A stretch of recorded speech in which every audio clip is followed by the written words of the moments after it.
Today, I'm flying with Scandinavian Airlines Systems, or SAS for short, an airline that's always projected a vision of class in my eyes. I've long wanted to experience their service firsthand, and today I finally get my wish. However, there's a saying, never meet your heroes, and that's because they might disappoint you.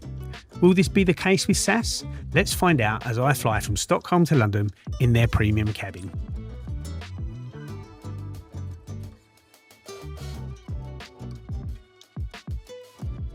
Hello from Arlanda Airport here in Stockholm, Sweden.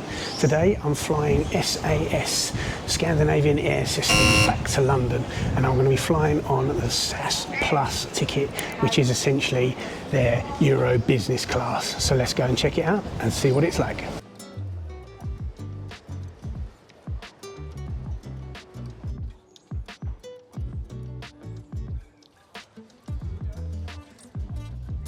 Arlanda Airport boasts a vast check-in area with numerous zones and desks. However, since I checked in online, I can head straight through security.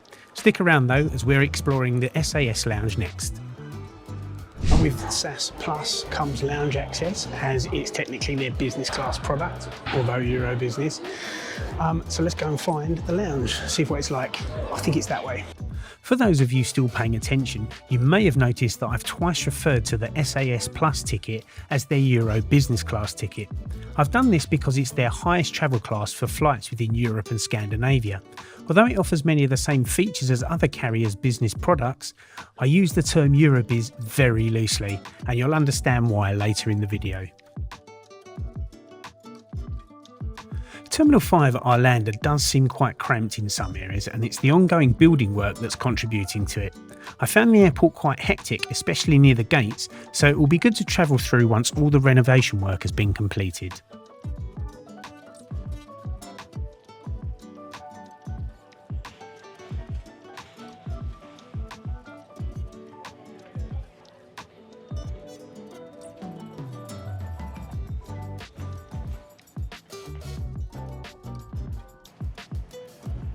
Once you've ascended to the top of the terminal, the SAS lounge awaits you.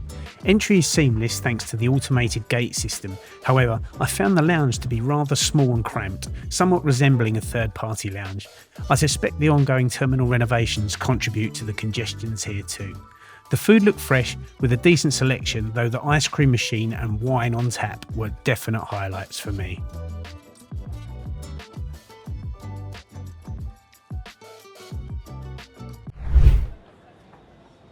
The lounge became too busy, so I headed to the gate.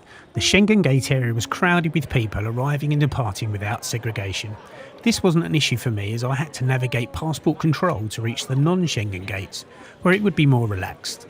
Or so I thought. But to my disappointment, this gate was even worse, with hardly any room to sit.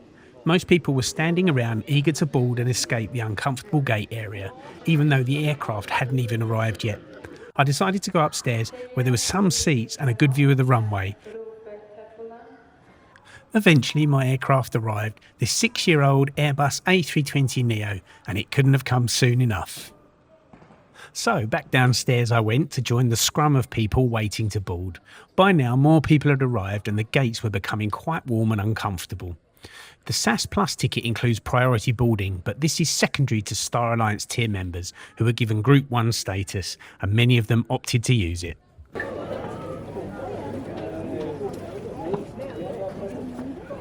Here we go, on our way back to London, flying SAS. Let's do it. There was a bit of a wait in the jet bridge, which somewhat defeats the purpose of the priority boarding. This didn't really bother me, but I can see how it might annoy others who prefer to board without rushing and secure an overhead bin for their cabin bag. Once on board, I noticed the forward section was already fairly full.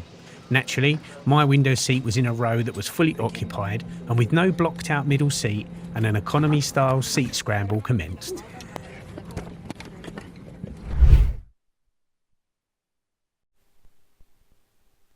As the plane filled up, the musical chairs continued, but eventually everyone was on board and we pushed back about 25 minutes late and taxied out to runway 19 right for our departure back to London.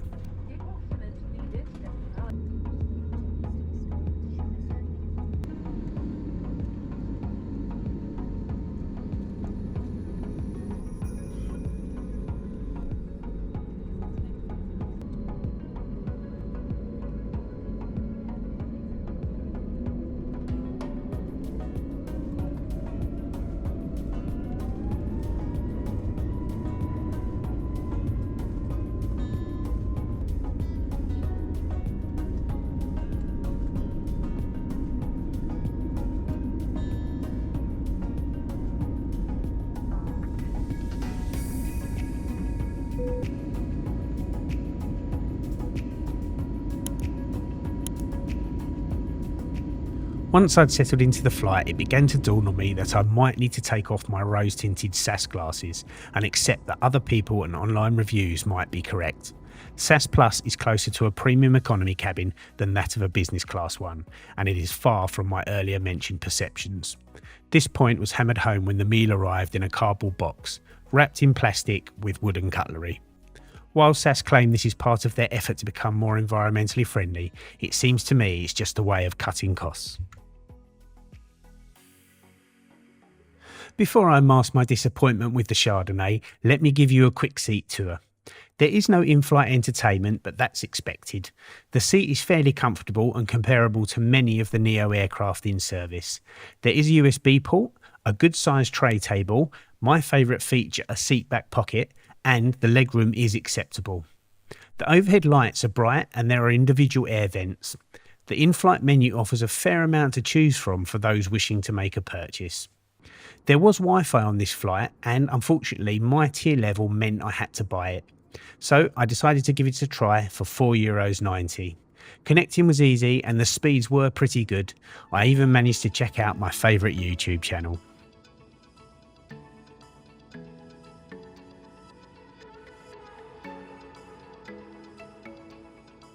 Today's flight took about 2 hours 15 minutes to travel the 792 nautical miles, and although we did depart late, the crew were able to get us into Heathrow bang on schedule.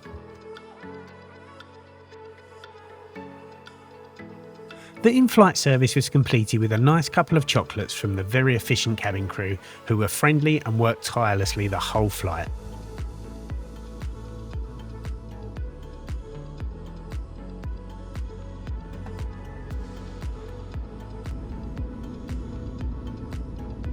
While I tried to provide a fair and honest opinion without criticising the smallest things, today's experience was truly disappointing.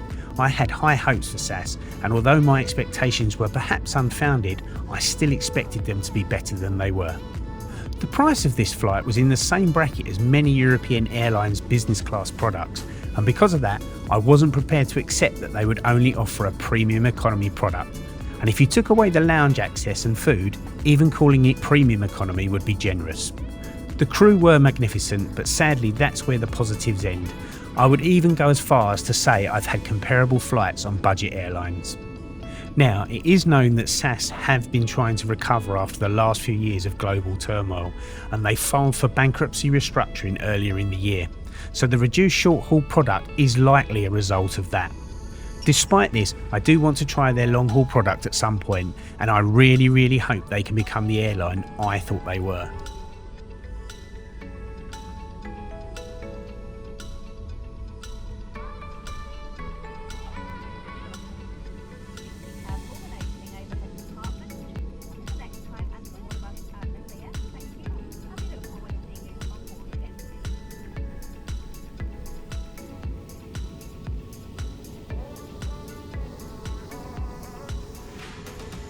I really hope you enjoyed today's review of SAS's short-haul premium economy product. If you did, please give this video a like and subscribe if you haven't already. To support my reviews, please consider buying me a coffee through the link in the description below. All caffeine is greatly received and it aids me to continue making these review shows. Thank you so much for watching, and until next time, embrace the journey.